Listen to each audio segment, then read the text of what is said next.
Madam, நீங்க நல்லா தானே இருக்கீங்க? நான் சொல்றது உங்களுக்கு கேக்குதுல? மேடம்,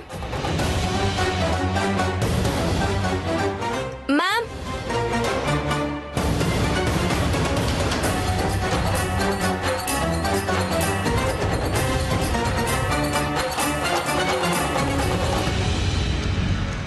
முத தடவை கல்யாணம் பண்ணிக்கிற மாதிரி எவ்வளவு எக்ஸைட்டடா இருக்காங்க பாருங்க. இந்த காதல் தான் இனி உங்களை ஒன்னாவே வச்சிருக்க போது. இந்த சம்பிரதாயம் எல்லாம் சும்மா பேச்சுக்கு தான். உண்மையான காதல் இருக்கிற வரை இந்த கல்யாணம், சத்தியம், 7 அடி இதெல்லாம் எப்ப வேணா பண்ணலாம்.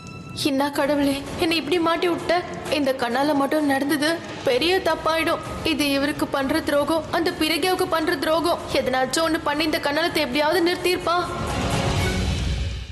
ஆலியா ப்ளீஸ் ஏதாவது பண்ணி இந்த கல்யாணத்தை நிறுத்து. கேட்டா அபிய பத்தி யோசிக்காதன்னு சொல்லிக்கிட்டே இருக்க. அட்லீஸ்ட் நீயாவது ஏதாவது யோசியா ஆலியா. பொன்னிக்கும் அபிக்கும் கல்யாணம் ஆயிடுச்சுன்னா அதுக்கப்புறம் ஆலியா உனக்கே தெரியும்ல, என்னால அந்த கல்யாணத்தையே மறக்க முடியல. இதுல இது வேற நடந்துட்டா இந்த பொண்ணிய நான் எரிச்சிருவேன். அவ இல்லாம நம்ம பிளானும் நடக்காது. இப்ப நீ என்ன பண்ண சொல்ற? ஓ மைண்ட்ல ஏதாவது பிளான் இருக்கா என்ன? என் மைண்டுக்கு எதுவும் தோண மாட்டேங்குது. நீ ஏதாவது யோசி. ஓகே, நான் உனக்கு ஒரு ஐடியா தரேன், கேக்குறியா? என்ன? நாம எல்லார் முன்னாடியும் போய் கத்தி சொல்லுவோம் அவ பிரக்யா இல்ல பொன்னின்னு. அதுக்கப்புறம் அந்த ஹோமத்துல அவளை நீ தள்ளிவிட வேண்டாம். எல்லாருமா சேர்ந்து உன்னையும் என்னையும் அந்த ஹோமத்துல தள்ளி விட்டுருவாங்க. இதத்தானே எதிர்பார்க்கல? ப்ளீஸ் ஆலியா, நீ இப்படி எல்லாம் பேசாத. எப்படி பேச சொல்ற? எல்லாமே தப்பு நடந்துட்டு இருக்கு. நான் நினைச்ச மாதிரி எதுவுமே நடக்க மாட்டேங்குது. நீ கொஞ்சம் வாயை மூடிட்டு பேசாம இரு. முதல்ல இந்த கல்யாணம் முடியட்டும், அதுக்கப்புறம் பிரக்யான்னு சொல்லிட்டு உட்கார்ந்து இருக்கிற அந்த பொன்னிய பாத்துக்கலாம். ஏற்கனவே 5 சுத்து சுத்திட்டேன், இன்னும் 2 சுத்து சுத்தினேன்.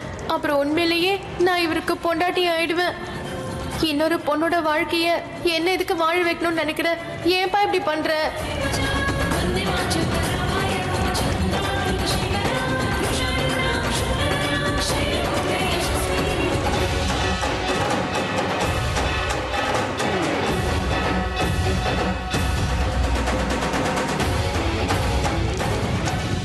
ஐயோ, நெருப்பு பத்தி இருக்கு.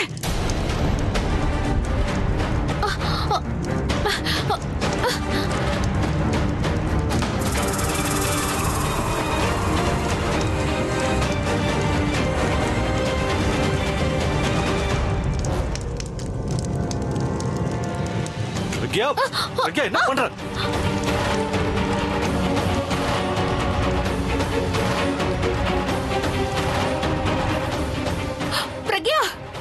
என்னது கை சுட்டுக்குச்சு பாரு. தீ பிடிச்சதில்ல, உங்களுக்கு எதனாச்சும் ஆயிடுமோன்னு நான் பயந்துட்டாதான்.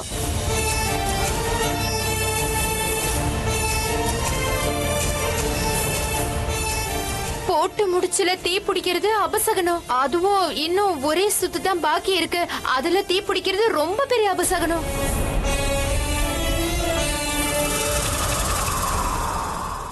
மைதிலி, நீ வாய மூடு. அபசகுணம் ஆயிடுச்சுன்னுகிட்டு நீ சொல்றதுனால அபசகுணம் ஆயிடுச்சா என்ன?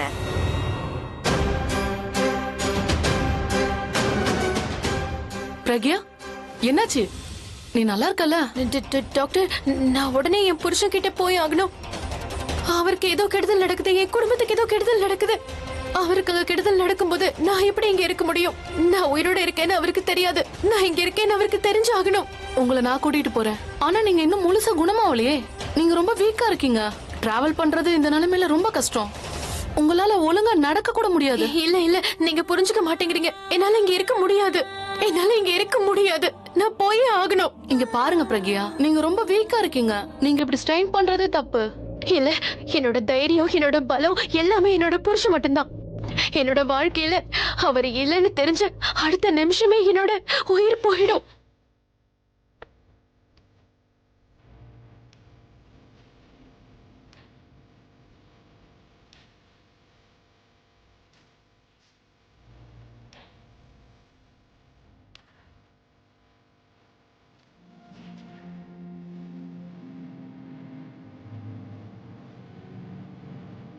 பிரபாவோட கல்யாணத்தை நிறுத்த முடியல, ஆனா இந்த கல்யாணம் தன்னால நின்னுடுச்சு. It's a huge thing. Yeah, it's a good time. அப்படின்னா நம்ம கனவெல்லாம் நிறைவேற போகுதுன்னு அர்த்தம். Alia, I can't tell you நான் எவ்வளவு ரிலீஃபா ஃபீல் பண்றேன் தெரியுமா? நீங்க டயர்டா இருப்பீங்க, போய் ரெஸ்ட் எடுங்க. பிரபா, உனக்கு வேற அடிபட்டு இருக்கு. இல்ல கிராணி, நான் போய் முதல்ல பிரக்யா எப்படி இருக்காங்கன்னு தான் பார்க்கணும். பிரபா, நீ அவளை பத்தி கவலைப்படாத, நாங்க போய் பாத்துக்கிறோம். அது மட்டும் இல்லாம அபி கூடவே தானே இருப்பான், அதனால நீ வருத்தப்படாம இரு. முதல்ல நீங்க 2 பேரும் போய் ரெஸ்ட் எடுங்க. மன்னிச்சிருங்க பாட்டி. ஆனா எங்க ஊர்ல கல்யாணம் ஆனதுக்கு அப்புறம் புருஷன் வீட்டுக்கு போலன்னா அது அபசகுன்னு நினைப்பாங்க. த்ரிஷா சொல்றது சரிதான். கல்யாணம் ஆனதுக்கு அப்புறம் மாமியார் வீட்டுக்கு தானே ஆனா போகணும். அவங்க 2 பேரும் டயர்ட் ஆயிட்டாங்க, அவங்கள ரெஸ்ட் எடுக்க விடுங்க. ஒன்னும் ப்ராப்ளம் இல்ல. ஏற்கனவே நாங்க 2 பேரும் டயர்டா தானே இருக்கோம். அது மட்டும் இல்லாம வீட்டுக்கு போய் ஓய்வெடுக்க தானே போறோம். எனக்கு தெரிஞ்சு இந்த அபசகனம் எல்லாம் ஒரு காரணம் தான். இவங்க 2 பேரும்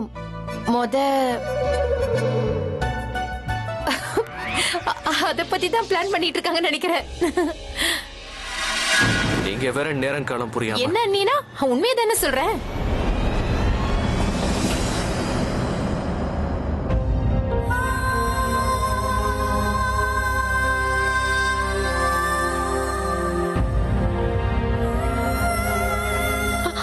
நீங்க ப்ளீஸ் ப்ளீஸ் என்ன போக விடுங்க. ஏன் புரிஞ்சுக்க மாட்டேங்கிறீங்க? நான் சொல்றத கொஞ்சம் கேளுங்க. என் மனசுல ஏதோ ஒண்ணு தப்பா படுது. அப்படின்னா என் புருஷனுக்கும் என் குடும்பத்துக்கும் ஏதோ ஒண்ணு தப்பா நடந்துட்டு இருக்கு. அவங்களுக்கு கெடுதல் நடக்கும் போது என்னால இப்படி உட்கார்ந்துட்டு இருக்க முடியாது. எனக்கு உடனே அவங்க கூட இருக்கணும்னு தோணுது. ப்ளீஸ் ப்ளீஸ் என்ன கூட்டிட்டு போங்க. நான் அவங்க கூட இருக்கணும். நான் உடனே அங்க போயாகணும். எனக்கு கூட்டிட்டு போங்க. இங்க பாருங்க பிரக்யா, என்னால உங்க ஃபீலிங்ஸ புரிஞ்சுக்க முடியுது. ஆனா நீங்க ரொம்ப வீக்கா இருக்கீங்க. நீங்க இப்பதான் கோமால இருந்து வெளியே வந்திருக்கீங்க. உங்களால ஒழுங்கா நடக்க கூட முடியாது. எப்படி நீங்க தனியா போவீங்க சொல்லுங்க? இந்த நேரத்துல என்னால என்ன பத்தி யோசிக்க முடியாது. எனக்கு என் குடும்பம் தான் முக்கியம். என் புருஷன் தான் முக்கியம். அவர் ஏதோ பிரச்சனையில மாட்டிக்கிட்டு இருக்காரு. இங்க பாருங்க, நீங்க எதுவும் பண்ண முடியாதுல்ல. என்னால எதுவும் பண்ண முடியாதுன்னா நீங்க டாக்டர் தானே, எனக்கு உதவி பண்ணுங்க. நீங்க ஏதாவது பண்ணுங்க டாக்டர். ஏதாவது பண்ணி என்ன சரி பண்ணுங்க. நான் சீக்கிரமா அவர்கிட்ட போயாகணும். ப்ளீஸ் எனக்கு உதவி பண்ணுங்க. உதவி பண்ணுங்க டாக்டர். என்ன போக விடுங்க ப்ளீஸ். நான் போகணும். சரி, நான் உங்களை கூட்டிட்டு போறேன். இப்போ நீங்க கொஞ்ச நேரம் ரெஸ்ட் எடுங்க, படுத்துக்கோங்க. நான் கூட்டிட்டு போறேன்னு சொல்றேன்ல, படுங்க.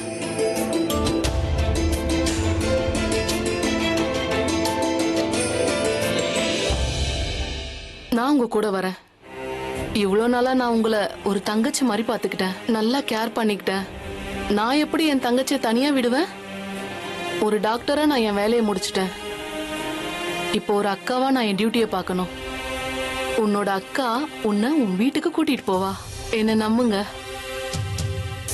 நாளைக்கு நம்ம சென்னைக்கு கிளம்பலாம். நீங்க எனக்கு ஒரு புது வாழ்க்கையை கொடுத்திருக்கீங்க. இப்ப நீங்க என்ன என் புருஷனோட சேர்க்க போறீங்க. பதிலுக்கு நான் என்ன செய்ய போறேன்? Thank you, thank you so much.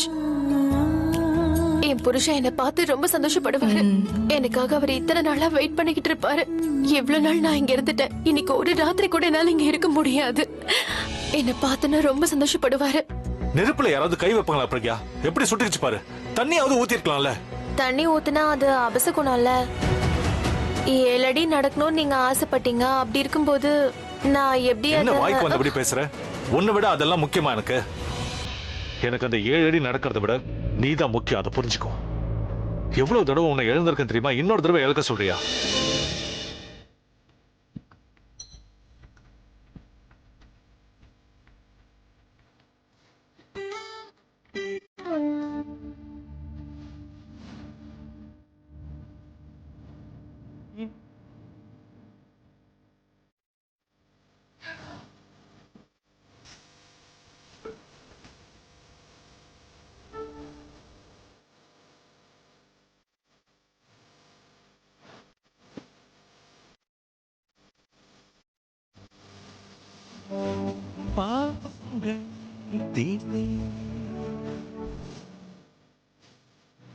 One second.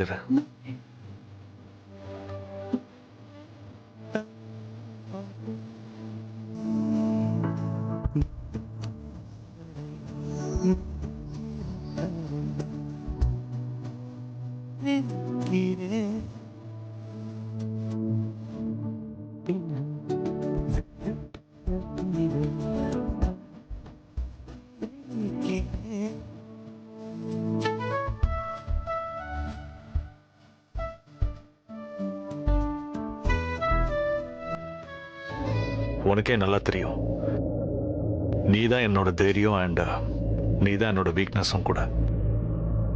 உன்னை எழுந்துருவேன்னு பயந்துட்டே இருக்கேன். ஒருவேளை உனக்கு ஏதாவது ஆயிருந்துச்சுன்னா அதனாலதான் உன்னை எப்பவுமே திட்டிகிட்டே இருப்பேன். ஒருவேளை உனக்கு அது வருத்தமா எரியுதா?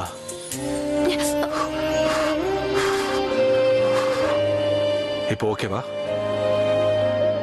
இது எல்லாமே என்னாலதான். அதெல்லாம் பண்ணணும்னு நான் உன்னை ஃபோர்ஸ் பண்ணாம இருந்ததா இப்போ இதெல்லாம் நடந்திருக்காது.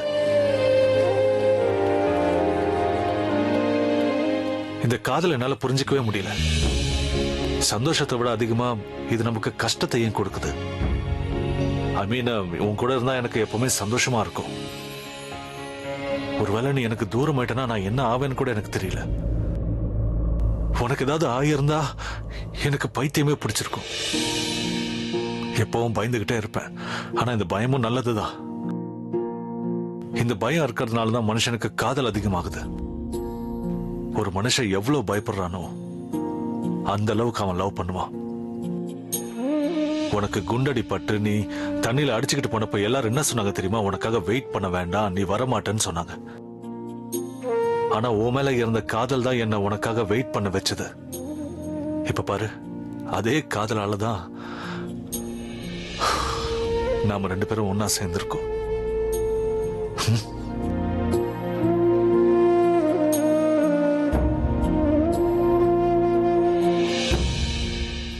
இது கூட நல்லதா இருக்குல்லக்கா. ரிப்போர்ட் நல்லதா இருக்கு. எல்லாம் சரியா போயிடும். நீ சொல்றது சரிதான் இந்து. பிரக்யாவுக்கு எவ்வளவு அக்கறையா மருந்து போடுறான் பாத்தியா? வா வா நாம போலாம். வாங்கக்கா. பிரக்யா, நீ கொஞ்ச நேரத்துக்கு ரெஸ்ட் எடுத்துக்கோ. ஒருவேளை உனக்கு ஏதாவது தேவைன்னா என்கிட்ட சொல்லு, நான் இங்கே தான் இருக்கேன். நீ முதல்ல இப்படி வா, ரெஸ்ட் எடுத்துக்கோ. பார்த்து.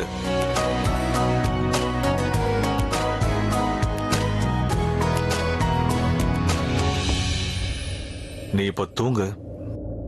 உனக்கு ஒரு வேலை ஏதாவது தேவைப்பட்டுச்சுன்னா என்ன கூப்பிடு, நான் இங்கே தான் இருக்கேன்.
சரிக்கா, கல்யாணம் ஆகல. ஆனா பிரக்யா நல்லா தானே இருக்கா? நல்ல வேலை, நம்ம நினைச்ச மாதிரி எல்லாமே சரியா போயிடுச்சு இல்லக்கா? அக்கா, நீங்க ஏன் இவ்வளவு டென்ஷனா இருக்கீங்க? இந்து, நீ வேணா உன்னை சமாதானப்படுத்திக்கலாம். ஆனா என்னால முடியாது. என்ன சொல்றீங்க? இன்னைக்கு வேணா நாள் நல்லபடியா முடிஞ்சிருக்கலாம். ஆனா இன்னைக்கு நடந்த எல்லாமே நல்லபடியாவே நடக்கல. ஏதோ தப்பு நடந்திருக்கு இந்து. மண்டபத்துல போட்டிருக்கிற முடிச்சுல தீ பிடிக்கிறது நல்லதில்ல இந்து. இதுக்கு முன்னாடி பூஜையில ஞாபகம் இருக்குல்ல, ஹோமத்துல தண்ணி விழுந்துருச்சு.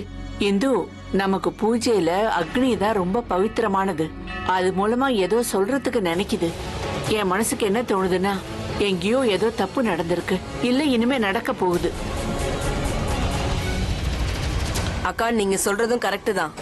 என் மனசுக்கும் அப்படிதான் தோணுது. ஆனா நம்ம அபி பிரக்யாவை ஒன்னா பாக்கும்போது வாய மூடிக்க வேண்டியதா இருக்கு. அவங்க இவ்வளவு சந்தோஷமா இருக்கும்போது அவங்களுக்கு எந்த தப்பும் நடக்காதுன்னு தான் தோணுதுக்கா. ஆமாக்கா, அவங்களுக்கு எந்த தப்பும் நடந்துடக்கூடாது. கடவுள் புண்ணியத்துல அவங்க 2 பேரும் எப்பவும் சந்தோஷமாவே இருக்கணும்க்கா.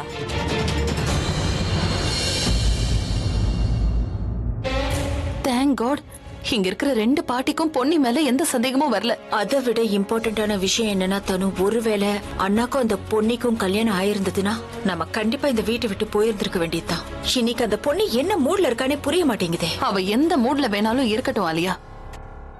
அவளை ஹேண்டில் பண்றது ரொம்ப கஷ்டமாயிடுச்சு. அவ நம்ம கைய விட்டு போறதுக்கு முன்னாடி எதுக்காக இந்த வீட்டுக்கு வந்தாலும் அதை நடத்தாம நம்ம விடக்கூடாது. அதுக்கான முயற்சியை நம்ம செஞ்சே ஆகணும்.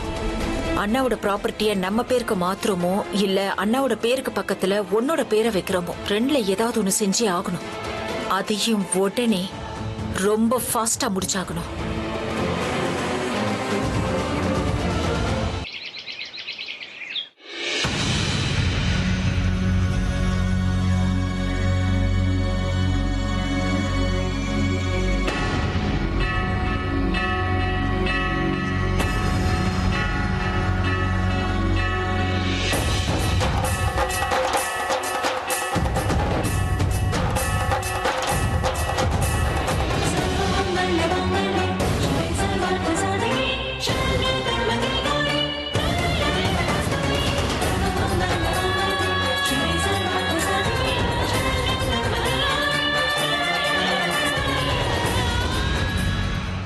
இவ்ளோ நேரமா கண்ணாடியில என்ன பாத்துட்டு இருக்க? என் முகத்துல குங்குமம் இல்லாதது எனக்கு அடையாளமே இல்லாத மாதிரி இருக்கு.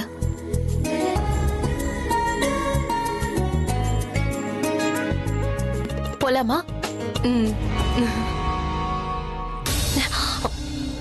பாத்தியா, நான் தான் சொன்னேன்ல நீ ரொம்ப வீக்கா இருக்கன்னு. பாரு, உன்னால நடக்க கூட முடியல. நீங்க கவலைப்படாம இருங்கக்கா. நான் உங்களை அக்கான்னு கூப்பிடலாம்ல? கண்டிப்பா பிரக்யா, நீ என்ன அக்கான்னு கூப்பிட்டு என்ன சொந்தமாக்கிட்ட. நீங்க எப்பவும் எனக்கு அக்கா ஆயிட்டீங்க. நீங்க என்ன உங்க சொந்த தங்கச்சி மாதிரி பாத்துக்கிட்டீங்க. இன்னைக்கு என் குடும்பத்தோட என்ன நீங்க சேர்க்க போறீங்க. அவங்கள பார்த்ததும் எனக்கு எல்லாம் சரியா போயிடும். நான் வீட்டுக்கிட்ட போக போக என்னோட ஹெல்த் அப்படியே சரியாயிடும் பாருங்க. அப்புறம் அது உங்க மெடிக்கல் சயின்ஸ்க்கே ஒரு கொஸ்டின் ஆயிடும். நான் சீக்கிரமா குணமடைது உங்களுக்கே ஆச்சரியமா இருக்கும். அது எனக்கு இப்பவே புரியல. நீ இன்னும் ஹஸ்பண்ட பார்க்கவே இல்ல, அதுக்குள்ள இவ்வளவு எனர்ஜி வந்துருச்சு. அவரை பார்த்தா என்ன நடக்கும்னு தெரியலையே. என்ன ஆகும்னு எனக்கு கூட தெரியாது. எனக்கு தெரிஞ்சதெல்லாம் ஒண்ணுதான், அவரை பார்த்ததுக்கு அப்புறம் எனக்கு கண்டிப்பா இன்னொரு புது ஜென்மம் கிடைக்கும். அவர் யாருன்னு தெரியல, ஆனா என்னாலே வெயிட் பண்ண முடியல. நீங்க 2 பேரும் சீக்கிரமா ஒன்னா சேரணும்னு நானும் வேண்டிக்கிறேன். அட 1 மினிட், தோ வந்துடுறேன். எனக்கு தெரியும், இந்த நாளுக்காக என்னை விட நீங்க தான் அதிகமா எதிர்பார்த்துட்டு இருந்திருப்பீங்க. உங்களோட காதல் தான் என்னை இவ்வளவு நாள் உயிரோட வச்சிருந்திருக்கு. உங்களோட எதிர்பார்ப்பு தான் என்னை இன்னைக்கு உங்ககிட்ட கொண்டு வந்து சேர்க்க போகுது. இன்னும் கொஞ்ச நேரம் தான் உங்ககிட்ட வந்துருவேங்க. உங்ககிட்ட, என் குடும்பத்துக்கிட்ட, என் வீட்டுக்கு வந்துருவேன்.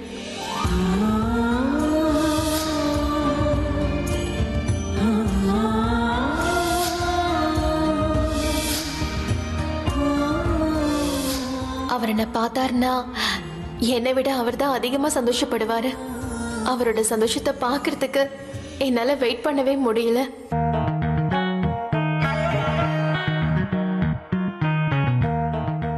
சூப்பரான ஆளை பிறகு வச்சுக்கிற கடவுளே. ஆளு, அவரோட உருவம், மனசு எல்லாமே இவ 2 சூப்பரா இருக்குது. இந்த மாதிரி ஆளு எங்க கிடப்பா சொல்லு? தைரியமானவன், நல்ல மனசு இருக்கிறவன். இவரு 2 in 1. இவரு எல்லாரையும் விட நம்பர் 1. இந்த அபிஷேக இப்படியே பார்த்துன்னு இருக்கும்போது எனக்கு கண்ணால் ஆச்சுன்னா என் புருஷனும் இப்படிதான் இருக்கணும்னு தோணுது. இந்த மாதிரி புருஷன் இருந்தா தினமும் 7 அடி அவரோட நடப்பேன்.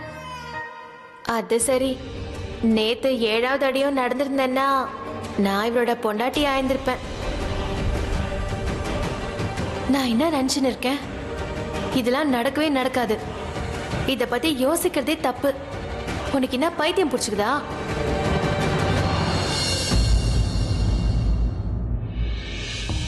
நான் இந்த வீட்டுக்கு என்னத்துக்கு வந்தேன்? இப்ப என்ன பண்ணின்னு இருக்கேன்? காதல் வந்துருச்சு, அதுவும் இன்னொருத்தவங்களோட புருஷன் மேல. இல்ல, இது மகா பாவம். அவர் இப்ப காட்டுற அன்பெல்லாம் என் மேல இல்ல, அவர் பொண்டாட்டி பிறகியா மேல. நான் தான் தேவையில்லாம மனசுல என்னென்னமோ நினைச்சுன்னு இருக்கேன். நான் நினைக்கிறது எப்படியோ நிறைவேற போறது இல்ல. அப்புறம் என்னத்துக்கு இதெல்லாம்? என் மனசுல அவர் மேல எந்த ஆசையும் வரக்கூடாது. எனக்கு நிறைய கடமை இருக்குது. ஐயோ கடவுளே, அவர் எந்திரிக்க போறாரு.